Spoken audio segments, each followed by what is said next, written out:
How often do you go to an event of any kind and expect immediate results when it comes to return on your investment?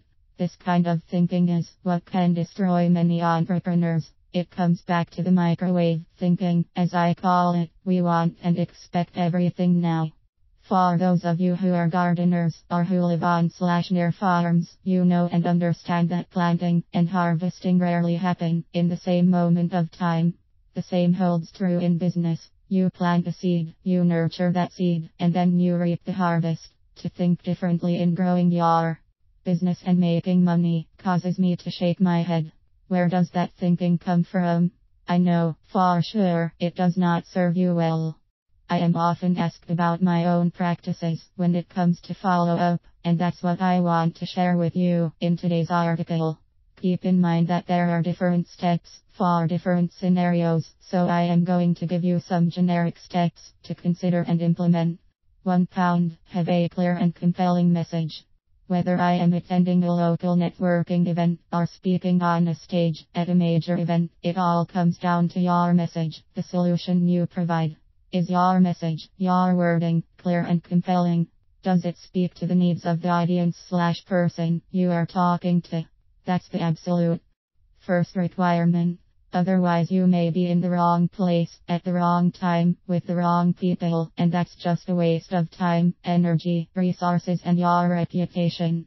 Action step. Practice your message/presentation many times. It will require tweaking until you get really good at this, and even so, keep practicing. When people start to learn and ask questions, then you know you've hit the nail on the head. Practice in the mirror. Practice out loud. Practice with a friend. Practice on the phone. Then get out there in front of people and practice some more. Just because you've delivered a clear introduction and/or presentation doesn't necessarily mean the next step is that you close the sale. Hey, sometimes it does happen and hooray when it does. For the most part, however, that first encounter is like a blind date. Now you know it's up to you to take things to the next step. Action step. Ensure you have a way of getting contact information from an individual and/or an audience when you are speaking. This is key. At a networking event, this does not mean pushing your business card onto someone. Always get a person's contact information and then have a system in place for appropriate follow-up. 3 pounds, consistency counts. And this is where/when most entrepreneurs just drop the ball. Consistency counts.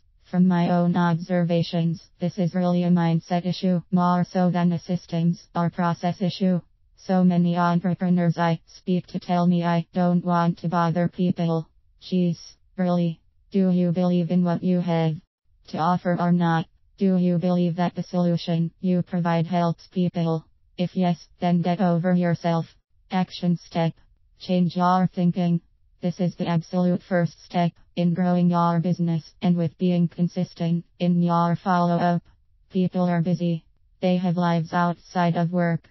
They are not thinking about you as much as you are thinking about you. You have a gift, and when you have been in the presence of people who need what you have to offer, get it to them. Do whatever it takes.